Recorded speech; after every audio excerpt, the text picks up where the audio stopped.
A lot of talent in this room, a lot of talent on the stage. And now coming to the stage from halfway across the world, one of the world's most beautiful people, representing Pakistan, ladies and gentlemen, Saad Haroon.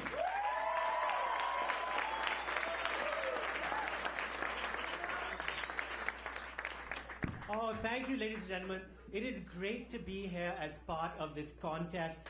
This is also a very special time for me. This, ladies and gentlemen, is the 10th anniversary of my comedy career.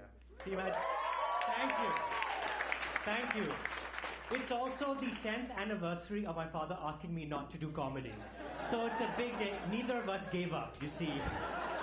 You see, my father was a businessman, and his father was a businessman, and his father before him was a businessman. So I grew up hearing one thing from my parents. Saad, you're going to be a businessman.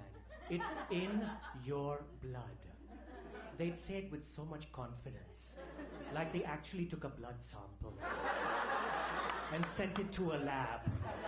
And the technician looked at it, he's like, gather around everyone.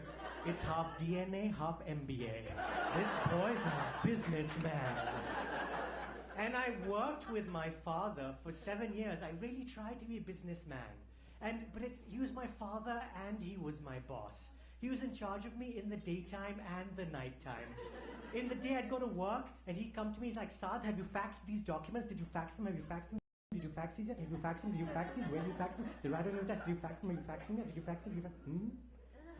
At night, I would go home. He'd said, Saad, have you eaten yet? Here's the food. Did you eat yet? Here's your food. Did you eat yet? You haven't eaten the food yet. It's right in front of you. You haven't eaten. That was my life. In the morning, did you fax it? Did you fax it? Did you fax it? Then did you eat? Did you eat? Did you eat? Did you fax it? Did you eat? Did you fax it? Did you eat? Did you fax it? Did you... One day I forgot to fax something. And I was terrified of my father. So I decided I would go confess to him. I was like, Daddy, I'm so sorry, I forgot to fax this. He's like, you see, I knew it. It's because you never eat properly. Your brain is not working. And my father, he really had the best intentions in mind, right? Because he knew that, I'm a Pakistani, I'm growing up in a chaotic country. He didn't want me to have a chaotic profession on top of that. One day I was driving home after a show, and I got stuck in this huge rally. Thousands of people chanting and taunting and marching. It was an anti-American rally. Yes, it was. And they wanted, you see, these people wanted American drones and influence out of Pakistan. But they also wanted the foreign media to cover the rally. So they decided to do everything in English. So they came up with the slogan in English. And the slogan they came up with was, Go America. And so I drove to that, like, go America, go America. As maybe they've reopened the green card lottery. This is a lot of happy people. And it honestly, I wish we'd all get along. You know, I feel everyone has, everyone should be loved, everyone should be cherished. Even if aliens came from another planet, we should love them and cherish them. And if they did come from another planet, I hope aliens crash in Pakistan. I really do hope they crash, because the British would be confused. The Americans would be confused. We'd know exactly what to do. We'd have a dinner for them. We'd feed them. It's what we do when anyone comes over. We're like, greeting, alien brother, greeting. For you, we've made special biryani dinner, biryani. Thank you, but we are aliens and we do not eat biryani. No problem. For you, we've also made special chicken tikka dinner, chicken tikka, yeah. No, thank you. We are aliens and we do not eat chicken tikka or biryani.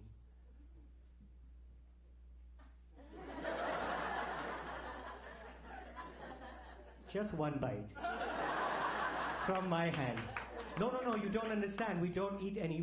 Please, I don't eat any biryani. Never any. Don't worry. Please calm down. It's okay. I'll put some on a plate. You take it for your wife, okay? No, I don't have a wife. Really? This is my daughter, Akshanda. Are you a doctor, alien? Thank you, ladies and gentlemen. That was my time. I hope you had a good time tonight. My name's Saad Haroon.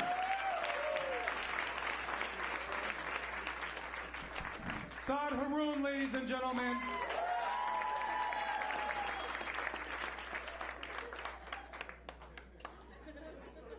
It's called Adab. It's a greeting. Very popular with optometrists. let's go to the judges. Mr. Lewis. Great set. You know, this is one of the reasons why I came here tonight, because this is what this is all about. You worked. I don't know how long you worked on that riff, on that 5-minute set, but it was intelligent. It wasn't stereotyped. It was brilliant for the most part. You know exactly what you're doing. You're a true comedian. Doesn't matter what country you come from. You got a future ahead of you, and best of luck, buddy. Mr. Rodriguez. I'm a fan. I agree with everything Richard said. Terrific. Thank you, Mr. Rodriguez. Mr. Henson. I thought it was great. I thought it was there was a lot of nice message in that, and I also relate to you. My father never wanted me to be a comedian, so on behalf of both of us, fuck him. And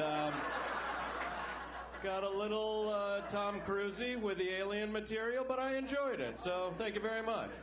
Thank you, Mr. Henson. Mr. Jabrani. Yeah, great job, and I guarantee you, if you do come to the U.S. and do stand-up out here, no one else is going to be able to do a joke about getting caught in an anti-American rally in Pakistan. You got that, baby. Thank you, Mr. Jabrani. And Mr. Waynes. I think you had some really smart, funny... What the fuck is that? Supposed to laugh at me, not him. No, I think you had some really smart, funny material. I like the stuff that you was doing about, your home, your dad, and all that stuff. That's really good, because you could...